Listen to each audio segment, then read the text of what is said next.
Welcome to Agenda. Thank you. Would you say Islam is an anti-democratic religion? If Islam is practiced in its most pure form, yes, it's very anti-democratic. In what way? Let me make a distinction between Islam and Muslims. In Islam, which I define as the religion founded by Muhammad and which is written in the Quran, how you should practice it, and in the Sunnah or the Hadith, which is the way that the Prophet Muhammad wants Muslims to behave, then in that sense it's very undemocratic because laws are, you can only adhere to the law of God, and secular law is unthinkable. And when secular law and Islam clash, then Islamic law is supposed to go fast. Does that mean actually that it's not possible to integrate Islam within the European society? It's possible to integrate Muslims within the European society.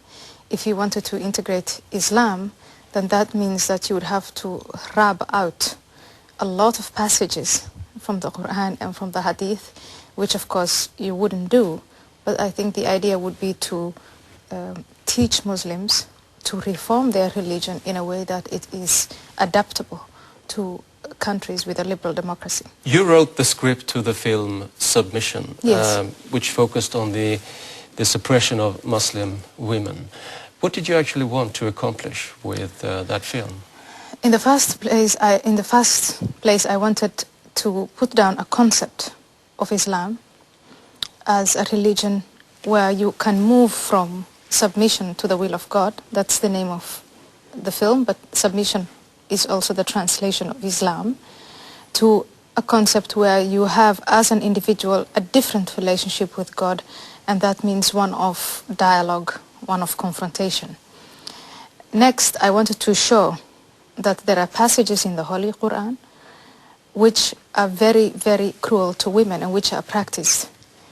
4 of them. One is the one that says, if you have premarital sex, you should be flogged. That applies both to men and women, but it's much easier to prove with women because once they get pregnant and they are not married, then you have it there.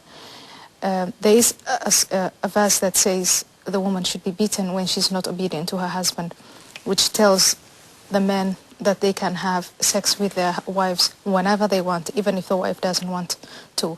And the one that says you should uncover yourself except your hand and your face.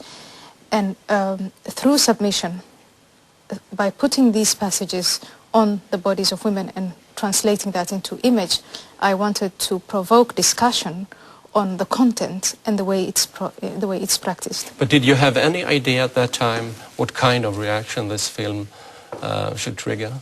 Well, of course, I expected the normal reaction of it's blasphemy, it's you shouldn't be writing the Holy Quran on the bodies of women. But I had my answer ready, which was, what is holier? The human being, the woman, or the text? And if the holy text says, beat her, then you have to face that reality. It is written in the Quran. It's practiced by thousands of men who tell their wives, I have a right to beat you. It's a God-given right. And we have to discuss that.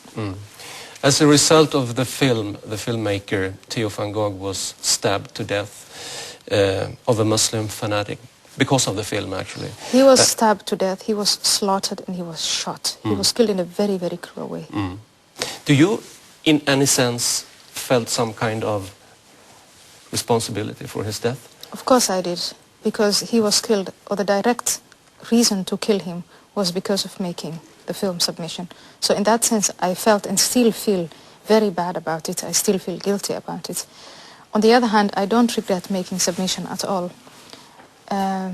because the two are different. What I regret is putting Theo Van Gogh's name there.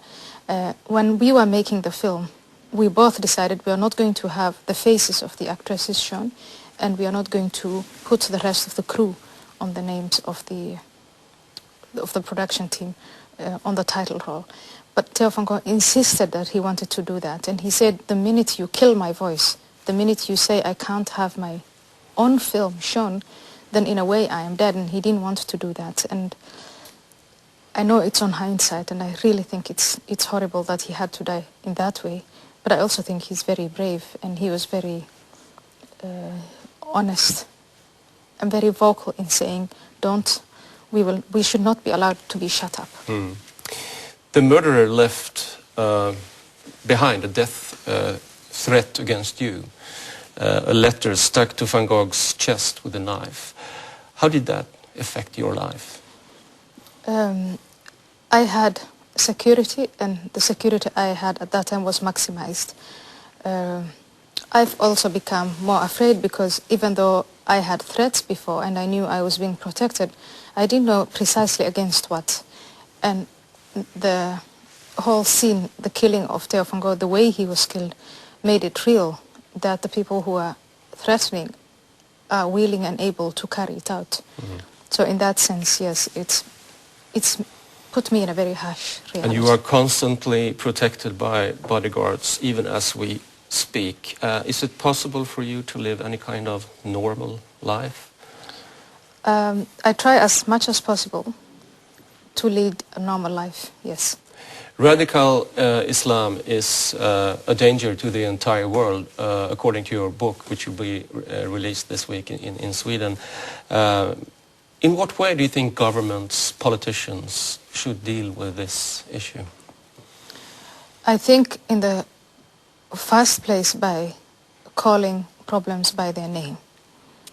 If there are radical Muslims who threaten society and they are present in this country, then the first thing is to voice it, to engage moderate Muslims to stand up and fight against the radical section within their community, to recognize that radical Islam is going to undermine the rule of law, and especially for liberals, it's very important to stay far away from theories like multiculturalism that say all cultures are alike, all religions are alike, because that has led to the creation of ethnic and religious enclaves, and it's there that radical Islam thrives. So to governments, I would say, prevent that as much as possible. As a politician and as a member of the Dutch parliament, are you at all concerned that critical views against Islam will lead to xenophobia and social unrest? In fact, it's quite the opposite.